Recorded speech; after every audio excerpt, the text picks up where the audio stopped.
Hello and welcome back to part 2 of my sixth form series. This one is specifically for my medics and people following me that also want to study medicine. And today I wanted to give you guys like an overview of my application process. If you don't know me or you haven't watched me before, I got 4 out of 4 medical school offers this year for UK universities, for Bristol University, King's College London, University College London and Imperial. And I decided to firm UCL and I will be starting my UCL medicine course at UCL this September, which is so insanely exciting to say. And whether you're watching this in like year 10, year 11, year 12, whatever, I thought I'd give you guys a brief overview of the timeline and the application process, what to expect and any tips I sort of had along the way. I'm gonna get straight into it with GCSEs, which is where it kind of starts. GCSEs are kind of a foundation. In my GCSEs, I got all 9s and 1 8 and 1 7. So 8 9s, 1 8, 1 7. And honestly, you do not need some insane GCSE scores. Like I was so happy with my GCSE scores, and obviously it shows like a good foundation. And if I didn't do maybe so well in my UCAT or my predicted grades, I would have looked more at unis that cared more about GCSEs. But just a solid set of GCSEs, and I'm not saying all 9s, like 7, etc., just shows a pretty good foundation. Also, if you don't have super good GCSEs, there are unis that literally do not care about your GCSEs. So yeah, before I carry on, I want to say like every uni for med sort of weights different things differently. They weight like UCAT differently, your predicted, your GCSEs. A lot of unis don't even look at personal statements, some do. So before I carry on, I just want to say with medicine, it's all about applying to unis that show the best versions of you and show your strengths so that you have the most likely chance of getting into uni. But yeah, in GCSEs, I always loved science. I was like pretty set on wanting to do medicine, and for A-levels I chose biology, chemistry and maths. When choosing your A-levels, you do not have to choose maths. I know this is like a big stereotype that a lot of med unis want maths, but I remember going to the Imperial talk and the head of the medical school was like, we do not care if your third subject is maths, if it is geography, if it is psychology, whatever it is. Like most unis do not care. Research your unis and check what they say. I think a lot of unis require both chemistry and biology. Some unis only require chemistry and don't care if you took biology, like Queen Mary's. I don't think you have to take biology. But if you want to be able to apply to a large range of medical schools, my advice would definitely be to take chemistry and biology. I know for sure King's and UCL, and I think Imperial as well, like was a requirement to do chemistry and biology A-levels. So my advice, if you're watching this before your A-levels, is to take both. But if you haven't taken biology, it's not the end of the world. You can find unis that don't need it, but chemistry you do need. Literally for every medical uni, you do need chemistry. And as I said, make your third A-level something you enjoy. Like I genuinely did enjoy maths, and I was like somewhat good at it, so I chose it. But if you're more like SAE and you want to do English, go for it. In my secondary, but also more importantly in sixth form, I joined my sixth form's med soc, which is like the medical society. So everyone that was also aspiring medics would sort of meet at lunchtime every week and share tips. We'd have talks on different subject areas. I gave a talk. I also ended up becoming vice president of med soc, which I was able to talk about in my interviews that showed leadership and good people skills, etc. But when you were in sixth form, I'd say getting involved with societies or sports clubs or anything that can show teamwork or show off your skills is a really good thing to start doing. If you play any team sports,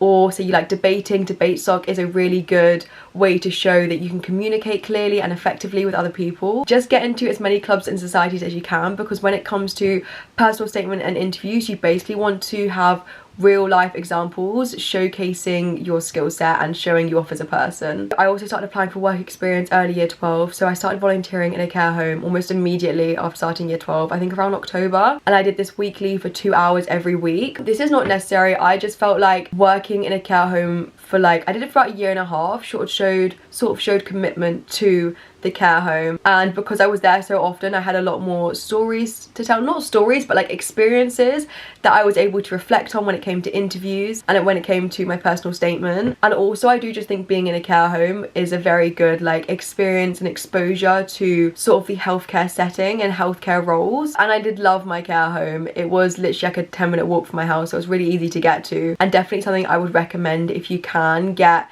a volunteering opportunity at a local care home. But if you can't, I also applied for work experience. So when people asked how I did for work experience, there was like a form for like my local hospitals and I could fill it out and I had to write like a little bit about why I wanted to have work experience in the hospital, and I applied for a specific. So I applied to do work experience in A&E, which I really enjoyed. I think it was quite a contrast from the care home, the nursing home, because A&E is obviously a lot more hectic. There's so many different roles that I witnessed and got to learn from whilst I was in the hospital and watching that team setting. So I think if you can get work experience in a hospital as well, that'd be really helpful. I did actually get 2 more work experiences, but I do just want to say, like, 1 work experience is plenty. As long as you're able to reflect on it, you don't need to be doing loads. I actually also did a GP placement for 2 days, and I also shadowed a psychiatrist, but I actually did this after my uni application just because I was really interested, and she was a family friend, and it was an amazing day. And I did actually speak about my experience in interviews with the psychiatrist. So yeah, for me that was more like, personally, I wanted to see like the day-to-day psychiatrist, and it was actually in London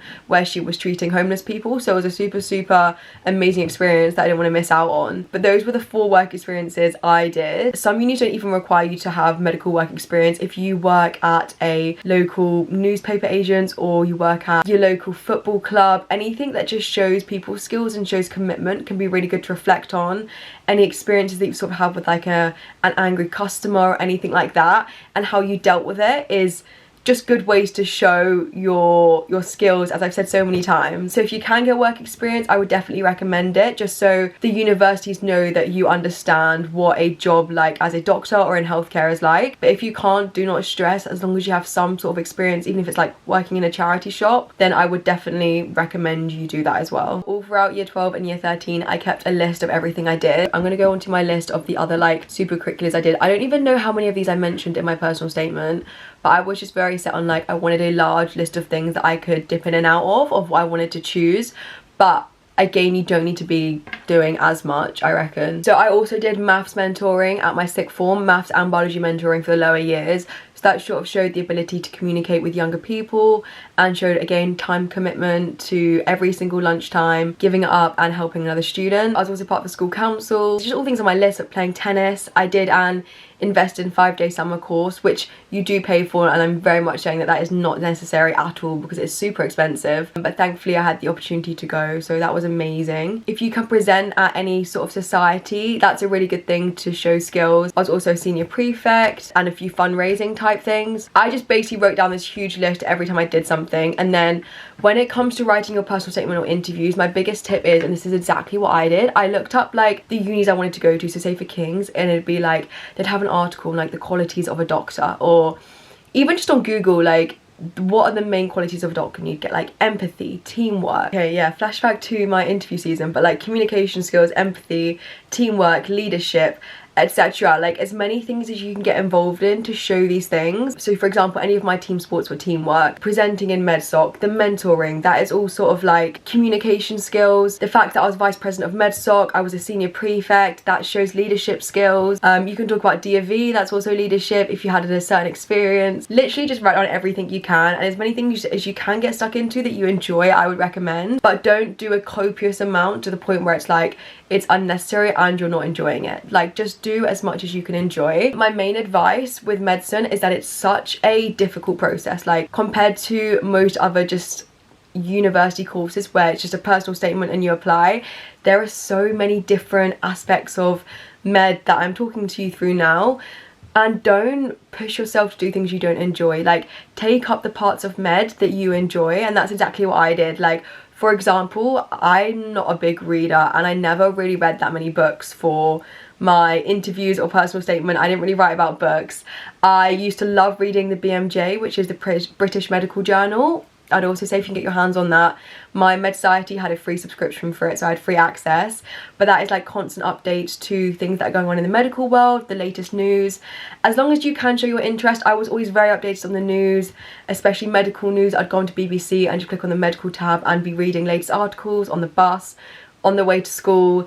And then the fact I could bring up those. I remember AI was a huge thing that was coming up, and I'd read loads of news articles recently about AI, and I'd bring those up in my interviews and talk about them just to show your interest. But like for me, like big lengthy medical books I was never interested in, and I never forced myself to read them. So do things for your med application that you enjoy, and it will be like a two-way beneficial thing. So that is the first half of year 12, and I would say really focus on your year 12 mocks. So these are the grades that my school used to get my predicted, and the better your predicted are, like, it just makes applications easier, right? Like, I would really focus on your year 12 mocks. I remember the year 13s when I was in year 12 said to me, like, your year 12 mocks are more important than your actual A-levels, which I don't know, it's somewhat true.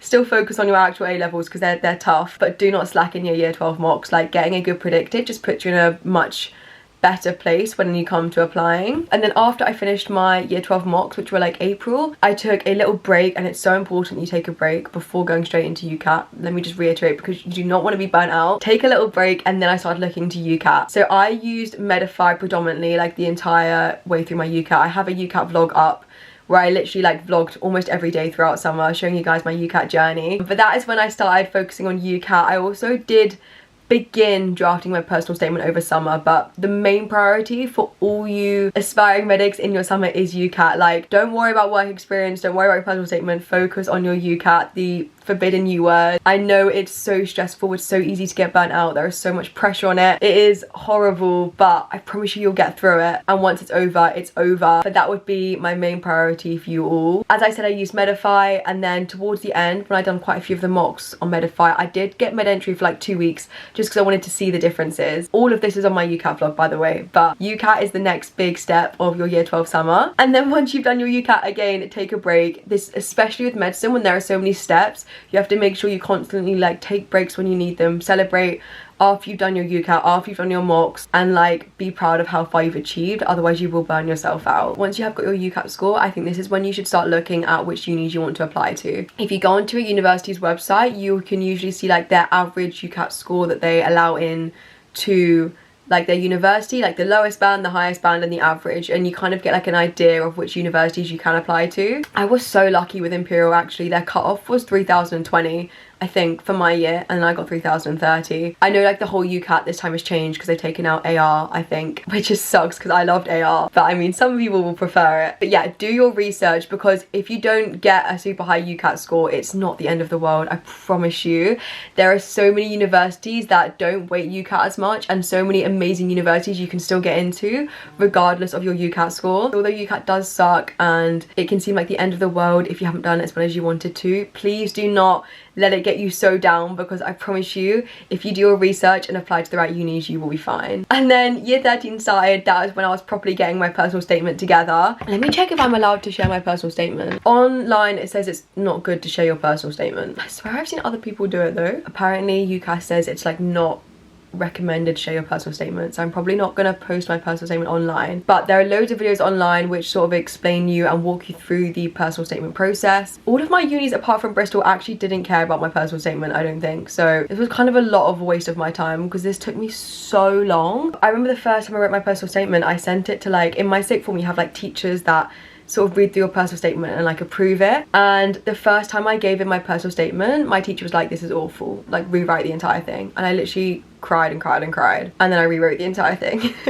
Yeah, just keep going. If you want to share it with friends, you can, but I would recommend sharing it with people that aren't also writing their personal statement. So if like a teacher or anyone you know potentially in the healthcare field that would be able to help you out. I started mine about my interest in healthcare and how my dad being diagnosed with pancreatic cancer very much motivated me from an early stage. I talked about like the impact that the doctors had on the lives of their patients, and also how much they supported my dad and also my family. It really persuaded me to pursue a career in medicine. So that's how I sort of started mine out. And then I did the classic basic medical personal statement where I had certain experiences from my work experience, reflected on it, talked about the skills that I learned, the skills that I like saw, how I furthered my own teamwork skills. I spoke a bit about my cheerleading. I did competitive cheerleading for 9 years, so I spoke about that.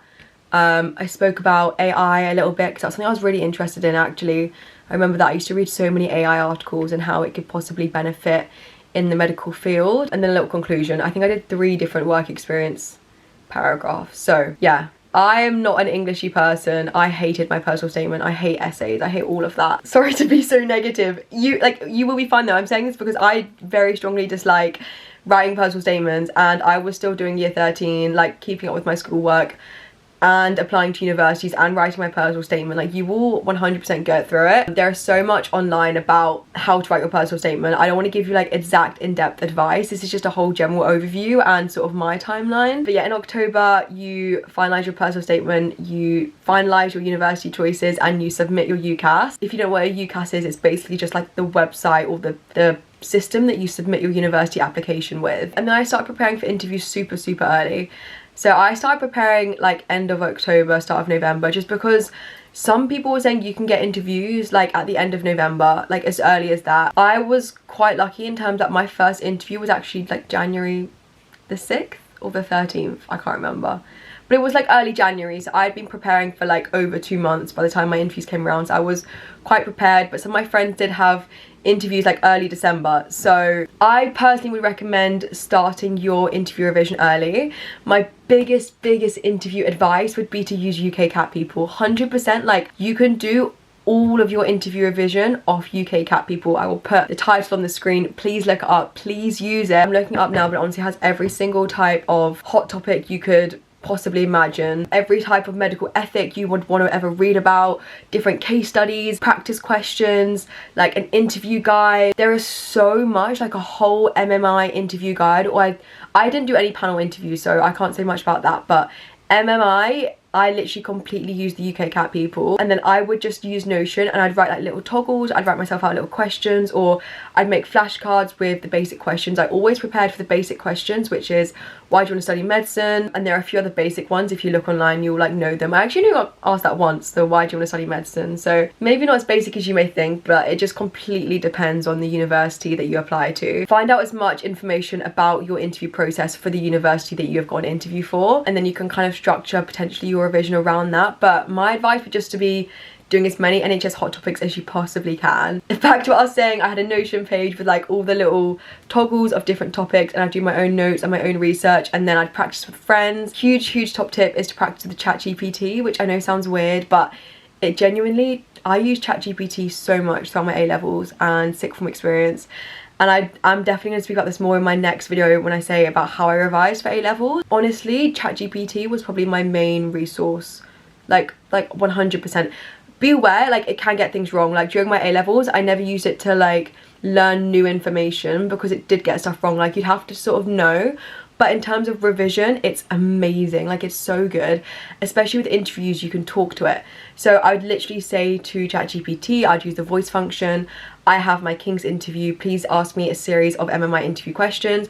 I'd speak back to it, and the advice and feedback it would give me would genuinely be better than like most practice interviews I'd had. My dad is a doctor, so I would always do my interview prep with him, and also some of my parents' friends are also in the healthcare field, so I did reach out and try to get as much interview practice as possible just with people that I wasn't too familiar with. So it was kind of like getting me set up for the real thing. And honestly, ChatGPT gave me one of the best feedback out of like everyone. And it's so good though, practicing with random people. Practice with friends loads. If you have any medic friends, practice with them. And if not, your parents, your adults. And if your parents and adults have no idea what you're speaking about, then voice record yourself. Just speaking out loud and getting used to a good pace of talking is something that a lot of people struggle with. I think because I'm so used to talking to the camera, I didn't find it that bad. But it's so easy when you're nervous or when you have like a lot on your mind to start speaking really quick and, you know, muddle up your words. And interviews, not only are they looking for like what you say, but the way you communicate and how you express yourself and your body language. My body language is awful. My leg's up right now. Thank God I'm not in a medical interview. But again, loads of videos online talking about how you should have your body positions and how you should be talking, you know, eye contact, etc. There's loads of that online that you can go and look up. But in terms of research, the UCAT people, I promise you it will be your holy grail. As I said, I'd probably recommend starting that late October, early November, just so you're very prepared if anything does come. In terms of interviews, the only other things I did to prepare was constantly stay like up to date with the news. I would watch BBC News every morning when I was getting ready, and I'd also again read the BMJ, as I said. And when I was like in form, or if I had a free like 15 minutes at sick form, I would just go on to like BBC News, look at like the newest medical articles, and just read anything that I was interested in. Like anything about AI I was quite interested in, like a lot of women's health I was quite interested in as well. So anything you see that interests you, 100% give it a read. Like I found that quite useful in my interviews. But again, I cannot emphasize enough, like do what you find enjoyable. If you like absolutely hate the news, but you want to read a really interesting medical book that you could potentially bring up in interviews, do that. Like, interviewers want to see who you are. They don't want to, you know, they will be able to tell if you don't actually love something or you're sort of faking what you're talking about. So do and research things that you enjoy. And then once your interviews are over, take a little breather. You can finally relax for a little bit, and then you have your A-levels. But even if you've got interviews from medical schools, that is amazing. That is absolutely amazing. I had 4 interviews. I got 4 offers from my medical school. So for medicine, you can only apply to 4 medical universities, and then your 5th one has to be a different like option. It can't be medicine. So a lot of people do like biomedicine or biochemistry. But yeah, so I got all my offers for the 4 medical schools I applied to, which was an insane feeling. Like, I can't even describe. I was so happy. And for interviews, just be confident, be yourself, don't speak too quickly, have fun with it. Like, I actually loved my interviews. I did actually vlog a week where I had 3 interviews in 1 week, and that was quite stressful, but I did my UCAT interview in person and I absolutely loved it. Like, I was just having really good conversations with UCL medical professors about medical topics that I really enjoyed like learning about and reading about. So yeah, just be yourself. It's literally more like a conversation. Like, I remember walking into the UCL room and the lady who was sort of like sitting us down giving us a prep talk was like, this isn't an interview, this is a conversation. We just want to get to know you. Like, if they've invited you for an interview, they want you. You have good grades, you have a good UCAT. Like, they just want to know more about you. So take it as that. They just want to have a conversation with you and get to know you. And I'm sure if you're yourself and you're bubbly and you're happy and you're interested and you have a good understanding, then they will like you. And that was basically like the main thing I went in my head. I was like, this isn't an interview, they want to know me. And that would be my main advice for interviews. Oh my god, I've written like a timeline on my laptop, so I'm trying to stick to that, but I completely forgot I was actually doing my year 13 mocks at the same time as my interviews, which was so stressful. So my mocks were like, I think they were in January, and all my interviews were like at the same time. I think I did miss 2 of my year 13 mocks for an interview. In my opinion, I would completely prioritize your interviews. I just did as much mock revision as I could, and in my head I saw mocks as like a okay, I was filming for so long that my camera just stopped filming, but I saw mocks as like an early A-level preparation. So I just did as much revision as I could without like killing myself, but I definitely focused on interviews, and that'd be my advice as well. Mocks really don't mean anything. They're just like a sort of checkpoint to see where you're at, and I just tried to use that time to understand and memorize things that I thought I would find difficult for A-level. So for example, in chemistry, like the organic synthesis route, I remember in January I spent quite a lot of time trying to memorize that so that when it came to my like A-levels it'd be easier. But yeah, that was a tough time thinking back. But make sure even during this time you stay balanced. Like, I still think I went to the gym most days during this time. Maybe not every day, but a good 4 to 5 times a week. I probably went out with friends less, but I still made sure that at lunchtimes I would socialize with friends and I'd keep myself social. I'd have family time at home. When the medical application, I wanted to make this video because the medical application can seem so scary and so intense and so much and overwhelming, and it is so important that you stay balanced and you don't give up your social life and you don't give up everything, because by the end of it you'll hate it.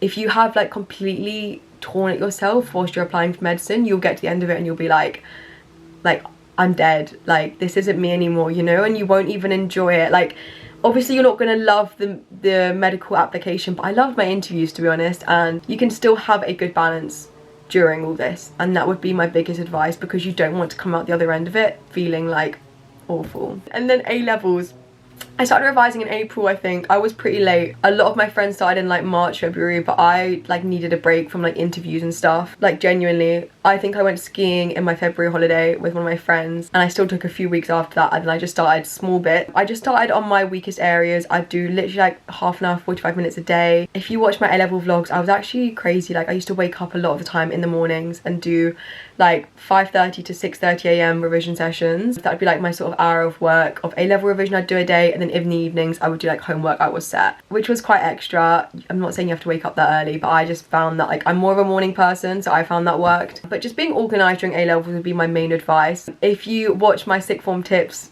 I spoke about how important balance is, and in my next video I'll talk about more specifically how I revised my A-levels. But yeah, just starting slow on your weakest areas, using the spec to revise from and not burning yourself out, and then before you know it you'll be like me. And I move into, oh my god, it's actually exactly 1 month until I move into my university accommodation. So today is Wednesday the 20th of August when I'm filming this, and I move in the 20th of September, which is crazy. I did get into Imperial, UCL, Bristol and King's. I got all my 4 offers. I actually did decide to firm. When I say firm, it means like it's like your top choice uni. So I chose UCL over Imperial, and I got so many questions why. For me, it was mostly just like the vibe of the universities. I went to both their open days and I quite like preferred the vibe of UCL. It seemed a little bit more friendly, and I also preferred the more central location of UCL. So UCL's a lot more central, whereas Imperial's a lot more west. I also just got stressed that like Imperial just seemed a little bit competitive, and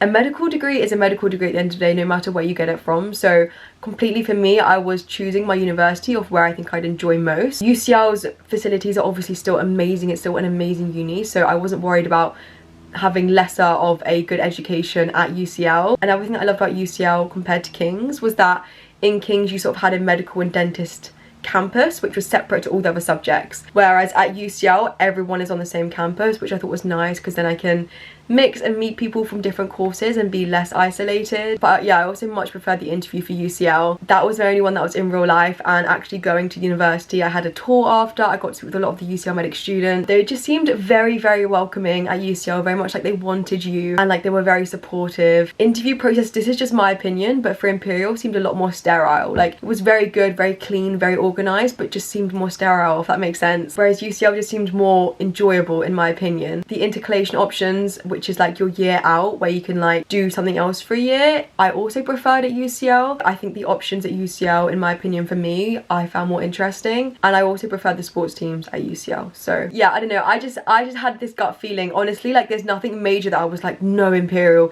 yes UCL. Like I think if I went to Imperial I'd genuinely love it, and I think Imperial is an amazing university. Like in terms of research, it's insane, but I just had this like gut feeling of like UCL, so that's mainly why I went for it. But yeah, that is my timeline for my medical application. I have no idea how long this video is going to be because I've been filming for 40 minutes, but basically your timeline, it's going to look like GCSEs, start A levels, work experience, year 12 mocks, your UCAT, your personal statement, your interviews, and then your A levels. And I am sure everyone that's watching this is just going to smash every aspect of that. Because there are so many parts to a medical application, if something isn't 100%, so you don't get your exact predicted grades that you want, or your UCAT isn't as high as you want, just apply to universities that show your strengths, as I've said. And anyone that's watching this, I wish you all the best of luck in your medical application. It is such a tough process, but I'm genuinely like so excited to start medicine. Like I can't wait, and I can't wait to vlog it and share with you my experience. I am such a key believer in balance is key, and I really want to prove online that